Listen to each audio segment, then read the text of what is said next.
Good morning. This is Sibbe Bladh.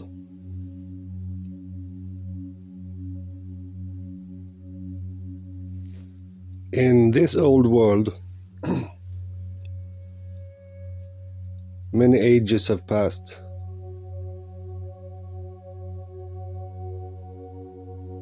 Much development has been going on, and lots of things have hindered development, stopped, blocked,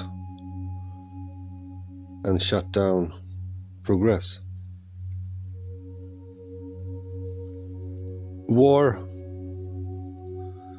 has taken humanity in a certain direction. We used a lot of our mental capacity to create this havoc, to create this machinery of murder, to unleash on each other. And that created terms that everybody had to face and live after. So that steered our development a lot.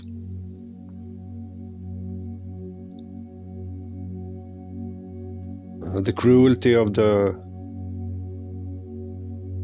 military philosophy enabled a lot of science too that could not be able in a humane society.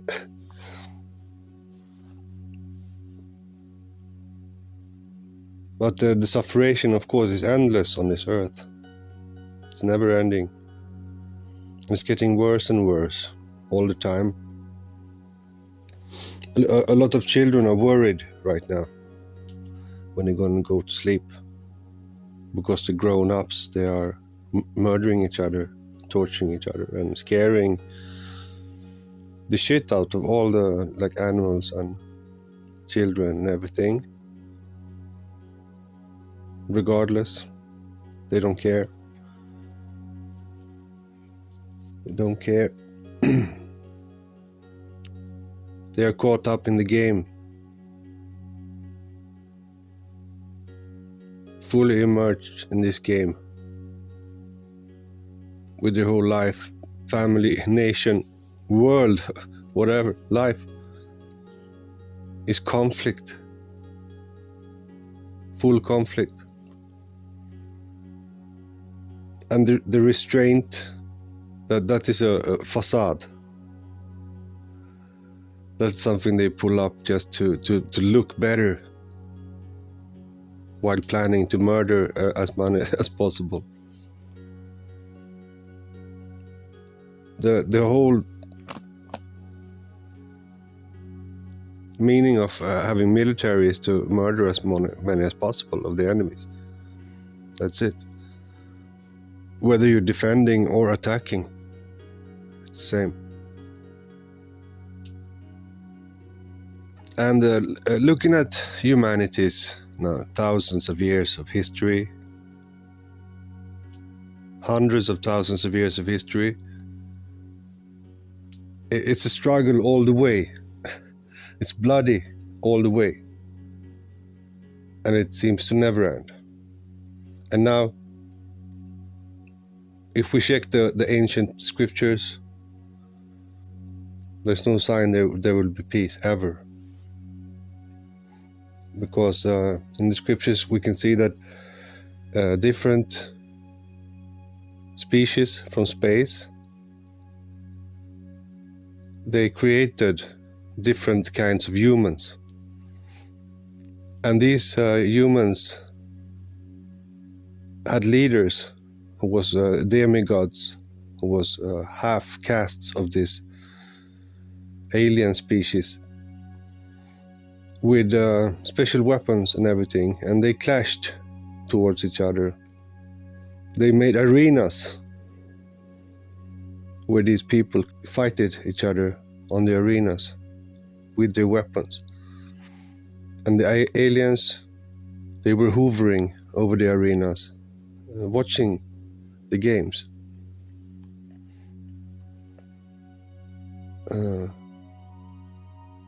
So If there is any truth to ancient scriptures, which many believe,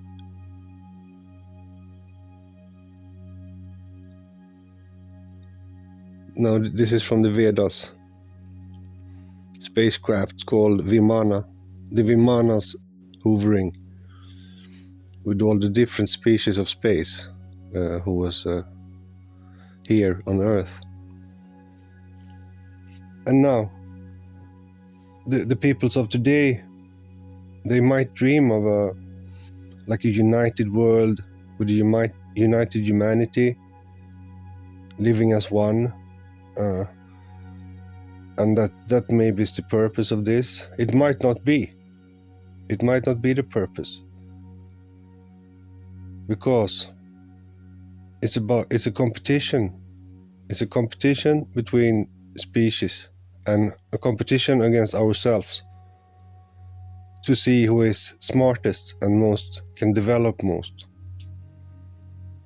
That's it. So the concept that the whole world must together reach some point, it probably won't happen.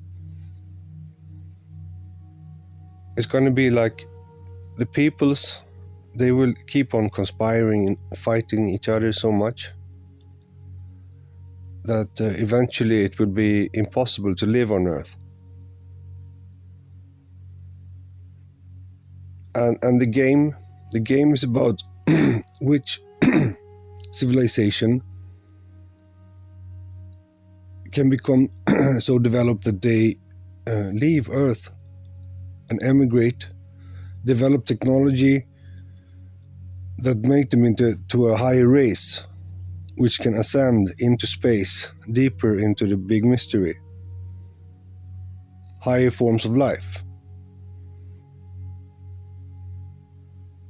So, nations, peoples have to build their own way out of here.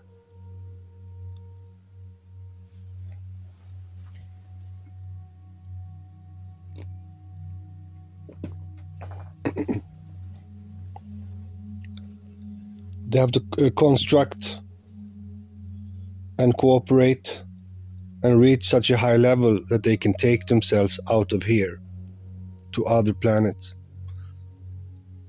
Now, there's billions of planets like Earth in space where you can live.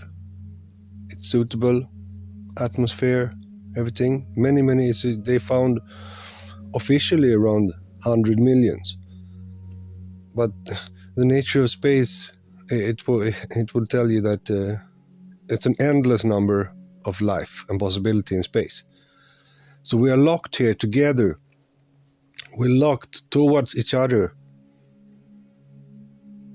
planted here by our so-called ancestor gods from space, to fight each other and to compete who will evolve to get out of here. So if your plan is to make Earth to an eternal paradise, I'm sorry, might not happen. You see, and after this round of evolutionary wars and development and evolution, nature, everything might be destroyed. All animals might die, all plants, but nature will start again. It always does. And that is like the natural development. Even though life moves through space, through different star systems, spreading, nature will start again. So there's a natural development too. From destruction, from complete high civilization to destruction, starting over again to the natural world, until consciousness is high enough that they are able to destroy everything again.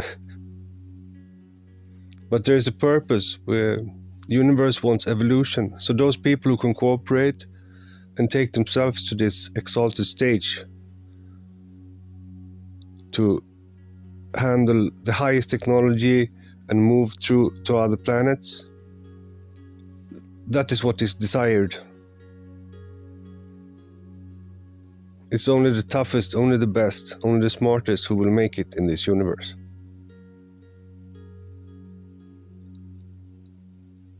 And people don't seem to be interested in the wisdom of life, in the wisdom of the universe.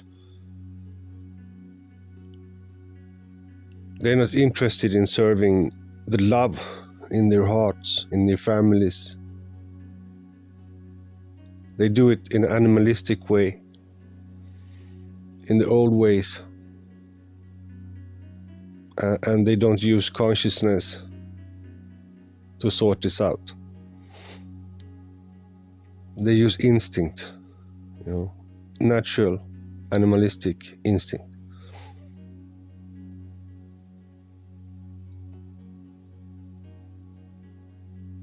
So that is what's happening. You see the big super nations in the world, the superpowers, they're trying to build a way out from here. Probably many of them really knows there are other species. Me, as Scandinavian, probably have ancestors from the Nordics, the so-called Nordics, which is a blonde, blue-eyed alien species, among others of the lighter beings. So many strange things have happened with these entities. You might have met many of them in your life, in situations. Maybe someone talked to you, help you with something unexpectedly. Might be them. It might not be them. Everything is so diverse. Can happen anything.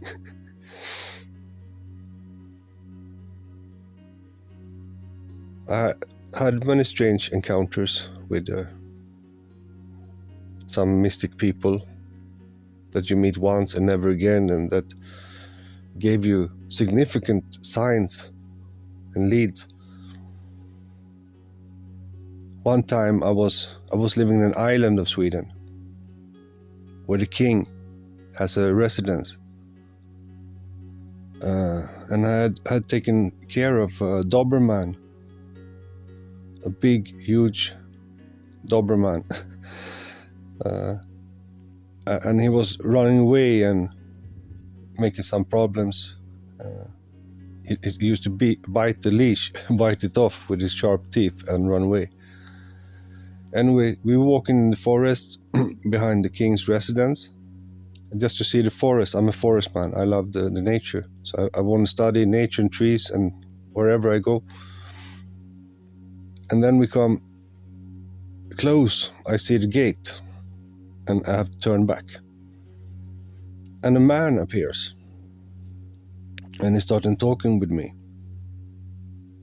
He's well dressed, sharp dressed, gentleman. And it's like he's talking about his first wisdom, spirituality, and he says, and it's a very high energy now, this communication. He says it takes a receiver. The energy have to circulate. Like he told me, that was the essence of what he said. The dog, it bited the leash and ran away outside the king. So I'm afraid there will be some guards or something killing the dog, whatever. I get worried. The man looked me in the eye and say, he will come back. And within a minute, the dog just stood by my side like that. And usually this is a hunter. He wants to run away long time. So that was very magic and mystic that he came. I was amazed. I was surprised. We keep on the conversation. The man tell me about his two sons this was almost like symbolic for something, some teaching, that he had two sons and they behaved different. That was like examples. I didn't think about it that time. This I understand afterwards. And then after the conversation was coming to its end, he said, I want to give you an advice to look at Hermann Hesse's Siddhartha. Read that book, he said. And we parted like a very mystic feeling, wondering who this is.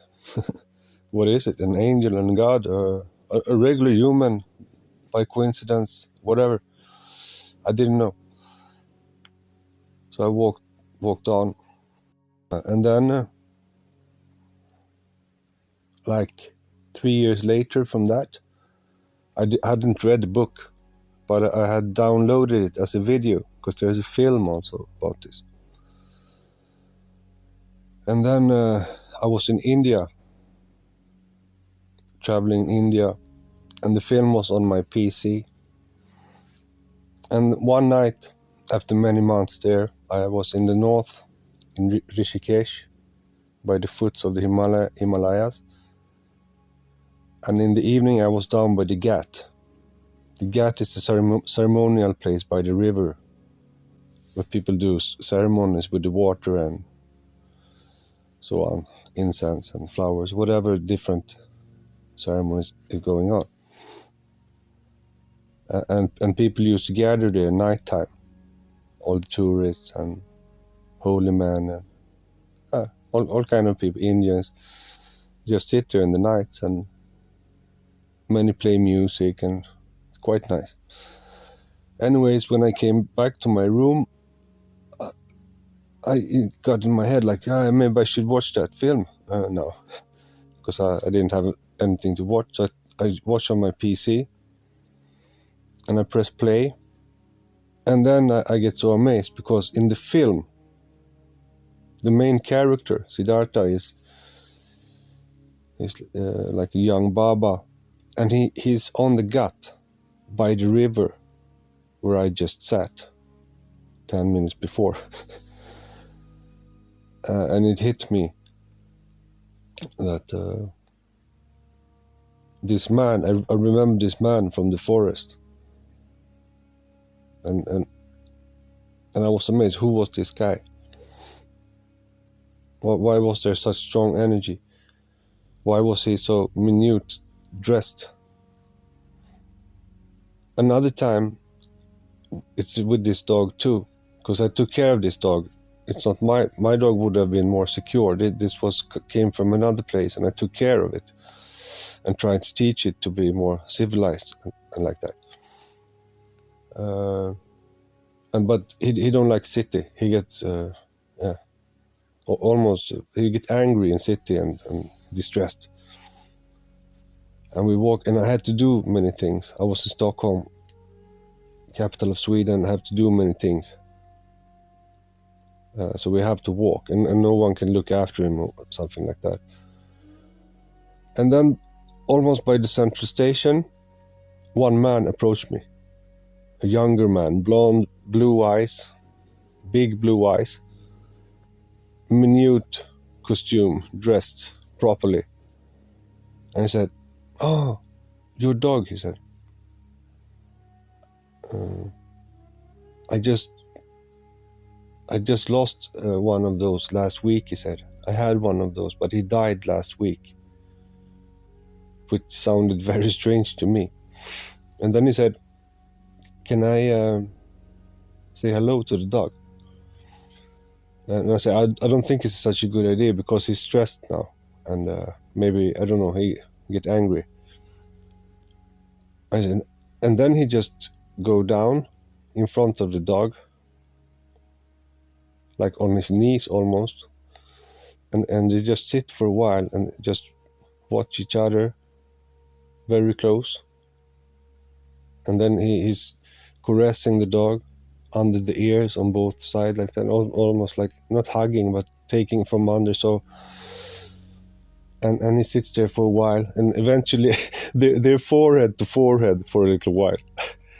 This is a complete stranger, looking like a really rich guy or something. And then he says, "Thank you very much," and he walks. And then the dog is so calm. He's so cool, so collected. I could do all my errands smooth, without any friction, any problems at all. It's a very remarkable event. And I'm not telling you that this is aliens or whatever, but I don't know what it is. Might be just very advanced individuals that, like fate made you meet them. I don't know. Or it might be aliens, our Nordics that I was mentioning. I don't exclude the possibility anyways. My mind stays open because I know that human is a very small form of consciousness and life. We see in only 7 colors. Our eyes just know that. So our minds are also very, very isolated. It's small and it can't see certain things. It can't understand certain things. So I'm not going to make conclusions. But I will stay open for anything. I think that is the mode. You have to stay open for anything. This is what I many times have spoken about with a point of constant development, where everything becomes new all the time. That is closer to God. That's closer to what we are, where we're going. If we reach that point of eternal development, then we will not live in a dualistic material world anymore. The wars in the world, it might never end, because it's not supposed to end. It's supposed to drive us to emigrate to higher forms of life. It's like to say violence will stop in nature. It will never happen. And it might not happen that humans are able to stop with violence either. So now, the task is to develop our civilizations to such a extremely high level that we first of all we move to own our own planet. And civilization needs their own planet. We cannot live with other civilizations like in this world where it's mixed and where it's way too many people. So it's going to be murderation forever, and because there are too much people, the species, many drop off, developing strange things. All the social problems we see of all kind of sorts, from mental to physical, it's because it's too many. It's way too many people. It's not supposed to be this many people in a world. A world must be in total balance. Everything must be in balance. This is not balanced. So it can't last. Cannot last. Something need to happen. This must lead to something. This is not the final. So get ready for that. And think like that. Don't hurt yourself by thinking the humans will be like one big happy family who create paradise on earth. It has never happened. It will never happen.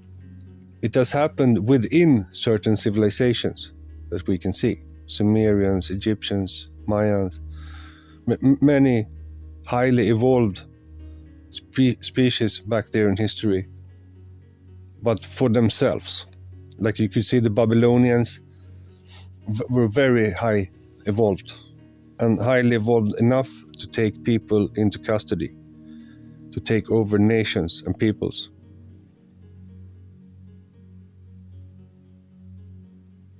And also how other our other gods, other aliens were jealous when they created the Bab El, which some believe is a Stargate. They created a Stargate, which and were actually ready for this ascension that I'm speaking about.